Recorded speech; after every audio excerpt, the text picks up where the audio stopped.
Second year अस्सलाम वालेकुम। मुताला पाकिस्तान की क्लास में बाब दोम में आज हम इंतज़ामी अमूर का मसला डिस्कस करेंगे। इंतज़ामी अमूर का मसला, इसमें हम 3 मज़ीद हेडिंग्स को डिस्कस करेंगे, जिसमें पहली हेडिंग हमारी होगी तक़सीम हिंद में जल्दबाजी। तक़सीम हिंद में जल्दबाजी जो की गई थी वो इसलिए की गई थी कि पाकिस्तान जो एक नई बनने वाली रियासत है वो अपने पाँव पर खड़ी ना हो सके। कोई भी रियासत जब आज़ाद होती है तो उसको अपने पाँव पर खड़े होने के लिए, अपने मसाइल का मुकाबला करने के लिए वक्त की ज़रूरत होती है, और ये वक्त बहुत ही कम दिया गया था पाकिस्तान को। लॉर्ड माउंटबेटन जब हिंदुस्तान आए थे और जब उन्होंने 3 जून मंसूबे का ऐलान किया तो इस अरसे में सिर्फ 2.5 माह का अरसा गुजरा था, और ये जल्दबाजी कांग्रेस और अंग्रेज़ हुकूमत की जल्दबाजी की वजह से हुई थी। दूसरा मसला है मौजू दारुल खिलाफा की गैर मौजूदगी। पाकिस्तान जिन इलाकों पर मुश्तमिल था उसके शहर इतने ज़्यादा तरक्की याफ्ता नहीं थे कि वो किसी मुल्क के दारुल खिलाफा के मसाइल को संभाल सकें। इन हालात में सिर्फ कराची वो वाहिद शहर था जो मुल्क के दारुल खिलाफे के तौर पर मौजू था, लिहाजा पाकिस्तान का पहला दारुल खिलाफा कराची को बनाया गया। जो तीसरा मसला हमें दरपेश था वो था सरकारी मुलाजमीन और सरकारी दफातर की कमी। पाकिस्तान बनने के बाद दीगर शहरों में और कराची में सरकारी दफातर मौजूद नहीं थे, और उनकी कमी को पूरा करने के लिए फ़ौजी बैरकों में सरकारी दफातर का इंतज़ाम किया गया। रोज़मर्रा की जो दफ्तरी ज़रूरियात थी उनको पूरा करने के लिए भी हमारे पास कोई इंतज़ाम नहीं था, लिहाजा ऐसे हालात में पाकिस्तान के लिए अपने तमाम दफ्तरी अमूर चलाना बहुत मुश्किल था। दूसरा मसला जो हमें दरपेश था वो था महाजरीन का मसला। पाकिस्तान की तरफ जब हिंदुस्तान से महाजरीन ने हिजरत की थी तो वो तकरीबन 65 लाख मुसलमान थे जिन्होंने पाकिस्तान की तरफ भारत से हिजरत की थी। ये महाजरीन बहुत बुरे हालात में पाकिस्तान पहुँचे थे और अपने साथ किसी किस्म के रोज़मर्रा के असबाब लेकर नहीं आए थे, लिहाजा यहाँ पर आकर इनको बहुत ज़्यादा मसाइल दरपेश थे, जैसे रिहाइश का मसला था, रोज़गार का मसला था, अशियाए ज़रूरत थी। इन तमाम मसाइल को हल करने के लिए कायद-ए-आज़म लाहौर तशरीफ़ ले गए और उन्होंने कायद-ए-आज़म रिलीफ फ़ंड कायम किया। अगला मसला आता है असासों की तकसीम। तकसीम हिंदुस्तान के मुताबिक पाकिस्तान को नक़द असासों में भी हिस्सा मिलना था, और पाकिस्तान का हिस्सा था 750 मिलियन रुपए। इब्तिदा में भारत की कोशिश थी कि वो पाकिस्तान को उसका हिस्सा ना दे, मगर पाकिस्तान को शुरू में 200 मिलियन रुपए दिए गए थे। ये पाकिस्तान के लिए इंतहाई ज़रूरी था कि अपने मसाइल को हल करने के लिए उसके पास रकम हो। इन हालात में गांधी जी ने हमारा साथ दिया और पाकिस्तान का जायज़ हक अदा करने के लिए भारत की हुकूमत पर ज़ोर डाला।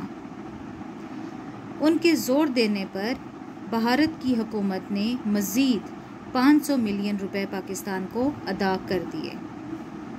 ताहम 50 मिलियन रुपए पाकिस्तान के फिर ये कहकर रोक दिए गए कि मुत्तहिदा हिंदुस्तान के वक्त पाकिस्तान के ज़िम्मे कुछ बकाया जात थे और वो रकम इन 50 मिलियन रुपए में से अदा की जाएगी। अगला मसला आता है अफवाज और फ़ौजी साजो सामान की तकसीम। फ़ौजी साजो सामान की तकसीम एक इंतहाई अहम मरहला था। ये काम फील्ड मार्शल आर्चरलिक के हवाले किया गया। इस काम के 2 हिस्से थे, अफवाज की तकसीम और फ़ौजी साजो सामान की तकसीम। बरतानवी हुकूमत का फैसला था कि दोनों ममालिक के अलग अलग कमांडर इन चीफ होंगे और सर ऑचनेलिक बहैसियत सुप्रीम कमांडर के काम करेंगे। मिस्टर ऑचनेलिक ने निहायत मेहनत के साथ अफवाज की तकसीम का पहला मरहला बहुत जल्द मुकम्मल कर लिया और 15 अगस्त 1947 तक ये काम हो गया। काम की तेज़ रफ्तारी को देखते हुए कांग्रेस और मिस्टर माउंटबेटन ने ऑचनेलिक के ऊपर पाकिस्तान का साथ देने का इल्ज़ाम लगाया। लॉर्ड माउंटबेटन ने एक ख़त के ज़रिए बरतानवी हुकूमत को आगाह किया कि मिस्टर ऑचनेलिक को वापस बुला लिया जाए। मिस्टर ऑचनेलिक ने कायदे-आज़म को कहा कि अगर मुश्तरका दिफाई काउंसिल को ख़त्म कर दिया गया तो पाकिस्तान कभी भी अपने जायज़ फ़ौजी साजो सामान का हकदार नहीं हो सकेगा। लेकिन बरतानवी हुकूमत मिस्टर ऑचनेलिक को वापस बुलाने पर राज़ी हो गई। इस तरह पाकिस्तान को जो जायज़ फ़ौजी साजो सामान मिलना था, पाकिस्तान उससे महरूम रह गया। अगला मरहला आता है नहरी पानी का मसला। नहरी पानी का मसला रेडक्लिफ अवार्ड की वजह से पैदा हुआ था। पंजाब के कुछ इलाकों की तकसीम इस तरह से की गई थी कि वहाँ से बहने वाले दरिया पाकिस्तान आते थे, मगर उन दरियाओं के हेडवर्क्स भारत के हवाले कर दिए गए। जैसे माधोपुर और फ़िरोज़पुर पर दरियाए रावी और दरियाए सतलज के हेडवर्क्स थे, जो कि भारत के हवाले कर दिए। 1 अप्रैल 1948 को भारत ने पाकिस्तान की तरफ आने वाला पानी बंद कर दिया और मुतालबा किया कि पानी की कीमत अदा की जाए।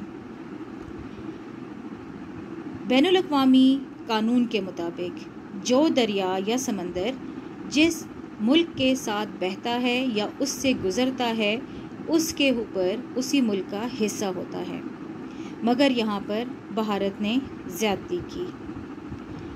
पाकिस्तान से एक हंगामी वफ़द भारत की शराइत मानकर पानी की तरसील के लिए मुआहदा करके वापस आ गया, मगर मुस्तकिल बुनियादों पर इसके हल के लिए पाकिस्तान ने अक़वाम मुत्तहिदा में दरख्वास्त पेश कर दी। इन मसाइल को हल किया गया और आखिरकार 19 सितंबर 1960 को भारत के वज़ीर आज़म जवाहरलाल नेहरू और पाकिस्तान के सदर फील्ड मार्शल मोहम्मद अयूब खान ने मुआहदे पर दस्तखत कर दिए। इस मंसूबे के मुताबिक 3 मग़रबी दरिया सिंध, जेहलम और चनाब पाकिस्तान के हिस्से के लिए रखे गए, जबकि 3 मशरकी दरिया रावी, ब्यास और सतलज भारत के हवाले कर दिए गए।